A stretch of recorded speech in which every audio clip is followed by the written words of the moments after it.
Ce n'est pas la première fois que le comité Nobel crée la surprise. Tout le monde se souvient d'Obama en 2009. Cette fois, on attendait les blogueuses du printemps arabe. C'est finalement un trio féminin d'Afrique et du monde arabe qui est sorti du chapeau.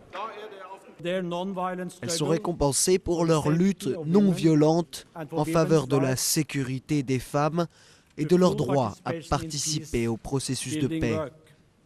Nous ne pouvons pas parvenir à la démocratie et à une paix durable dans le monde si les femmes n'obtiennent pas les mêmes opportunités que les hommes pour influencer tous les niveaux de la société.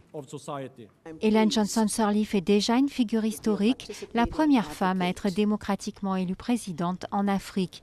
Depuis son accession au pouvoir en 2005, elle s'est battue contre la corruption et a tenté de remettre sur pied un petit pays ravagé par 14 ans de guerre civile qui ont fait 250 000 morts.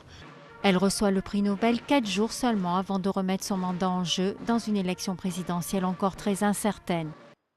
Autre femme distinguée par le comité, Lema Gbowie, qui a joué un rôle pivot pour mettre fin à la guerre au Libéria, en appelant les femmes de son pays à utiliser une nouvelle arme, la grève du sexe.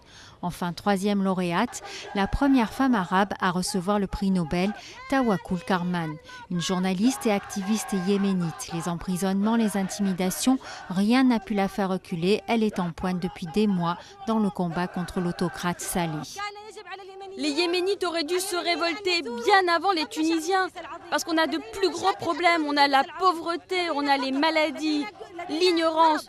On a aussi la guerre dans le nord et un mouvement de sécession dans le sud. On a un président qui veut transformer la République du Yémen en son propre royaume. Karman a dédié son prix à tous ceux qui se sont battus cette année pour renverser les dictatures dans le monde arabe.